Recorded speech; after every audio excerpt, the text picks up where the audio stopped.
You know what a ghost vehicle is? Director of the FBI certainly should. You know what a ghost bus is?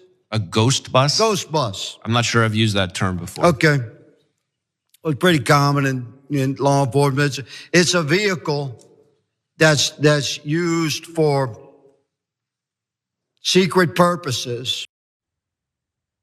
So that is Representative Clay Higgins trying to speak to the head of the FBI, Christopher Wray, about ghost buses, which is a very common term in law enforcement. What he means is conspiracy theorist circles online. I don't know the point he's trying to make. Let's see if he can explain it.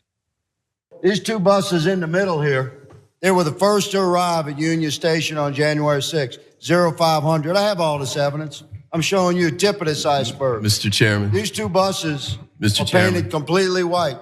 Point of order. This is a very significant hearing, Mr. Chairman. And these buses are nefarious in nature and were filled with FBI informants dressed as Trump supporters and deployed onto our Capitol on January 6th. Your day is coming, Mr. Wray. Okay, so it is fairly clear if you've been following this what he is trying to say. He is saying that the FBI bust in a bunch of informants dressed like Trump supporters on January 6th and something. He's not saying.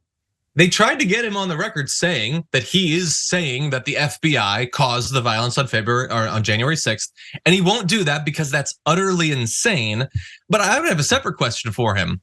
What would it matter if they were? I mean, you guys say that nothing that happened there was bad. They were just patriots. They were just expressing themselves. Tucker Carlson said he watched all the footage and it was barely violent. So what's the difference if it was the FBI?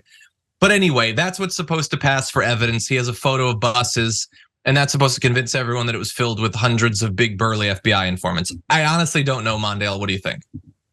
Listen, these people are telling you not to believe your lying eyes. The very thing you saw on January 6th on everybody's live TV was the exact thing we hate Cuba for, a revolution, attempt coup. And I'm confused at what they're trying to tell us. Either those police officers died as a response to what happened on January 6th, or they didn't. Try making this case to their families. Try making the case to the family of the officers who lost their life because of what happened on the Capitol on January 6th. And of the people arrested because we had video footage of them in the Capitol acting violently and doing other stuff that we wouldn't even talk about. It's disgusting to talk about.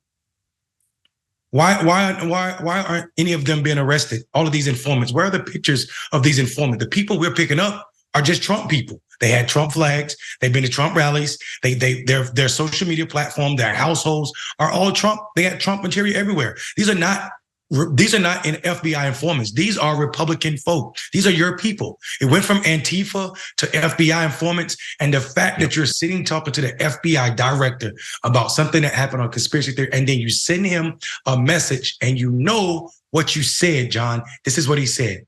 Your day is coming. To us and civil people, we may think that was a warning about your legal day is coming. But to the people that showed up on January 6th, the people that have been threatening FBI agents, that is a completely different message, and it's dangerous as hell. You're right. He did say that. He also went on to say, when we get Trump back in the White House, these guys are in a bind. Again, it was literally years ago. By the way, I don't rule out the possibility that the FBI does stuff like this. I would say it didn't seem like that was a mob that needed to be instigated.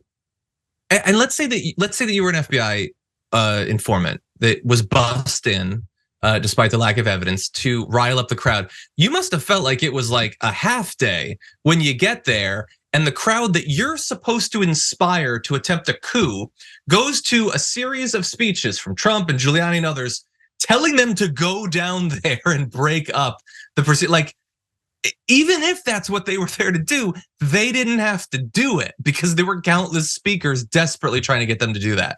Did they erect the gallows? Did they chant that Mike Pence needed to hang? Again, it's just such utter nonsense.